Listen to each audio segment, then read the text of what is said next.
Good morning, YouTube, and we are back here with Arlo on All About Arlo. So as promised, we're going to discuss... Where are you going, buddy?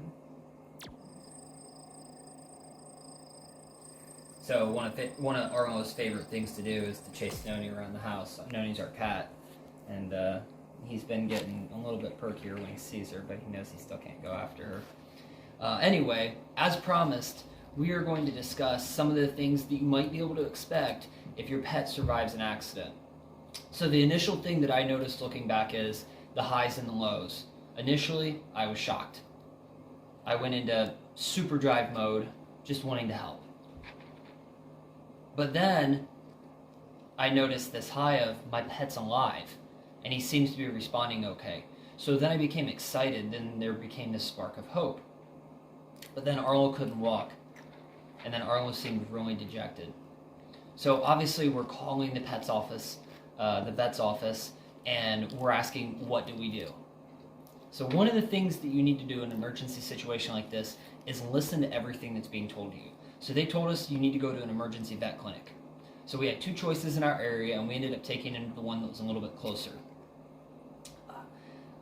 With Arlo, he could not walk. He was in shock.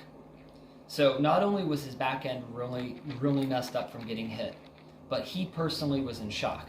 So what he was experiencing was just this slowed state. So he wasn't normal, we weren't normal, and we felt rushed. Another thing that you need to expect is that you are not able to safely take your pet to an emergency vet clinic by yourself. So my wife and I, we had to actually go together. He sat on her lap, and I drove, and she was able to hold him in a blanket and just hold him still. Because pets in those situations, when they're in shock, they can all react differently. Now in Arlo's case, he was very docile, but that may not always be the case. The next thing you can expect is that the vet's office is going to do everything they can to figure out what's going on with your pet. So in Arlo's case, they ran radiographs and they did ultrasounds. And they were able to tell us initially that he had some broken bones. And they told us that he did not have any internal bleeding, which was great, and they didn't have any organ damage. However, the extent of the initial checks that they did wasn't the final answer.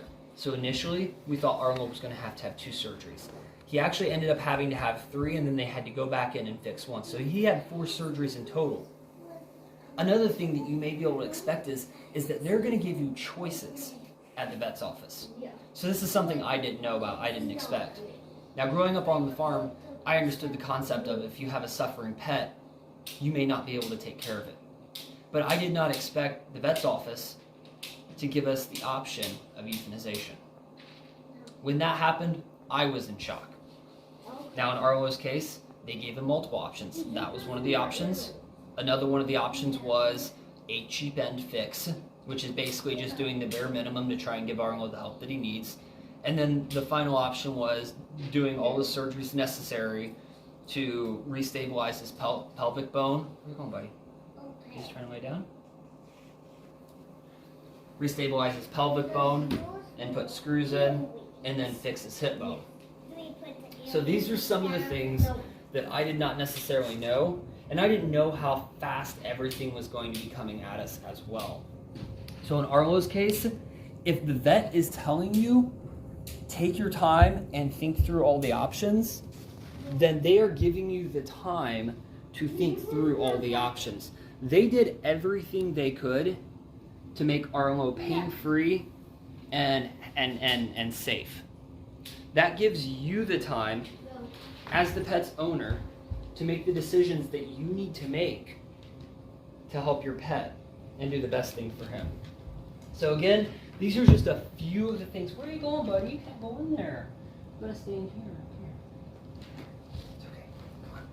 Come on. Stay in here, buddy. The carpet's better for you.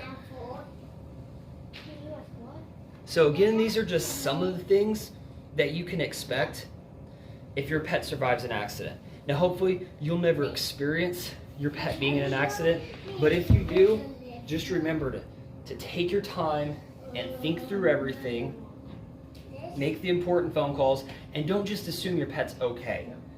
When we noticed that Arlo was breathing normally, it seemed like, hey, maybe he's just shook up. Don't ever assume that. Take the steps, go get him checked out, and give your pet the best opportunity possible for a happy, healthy, and normal life.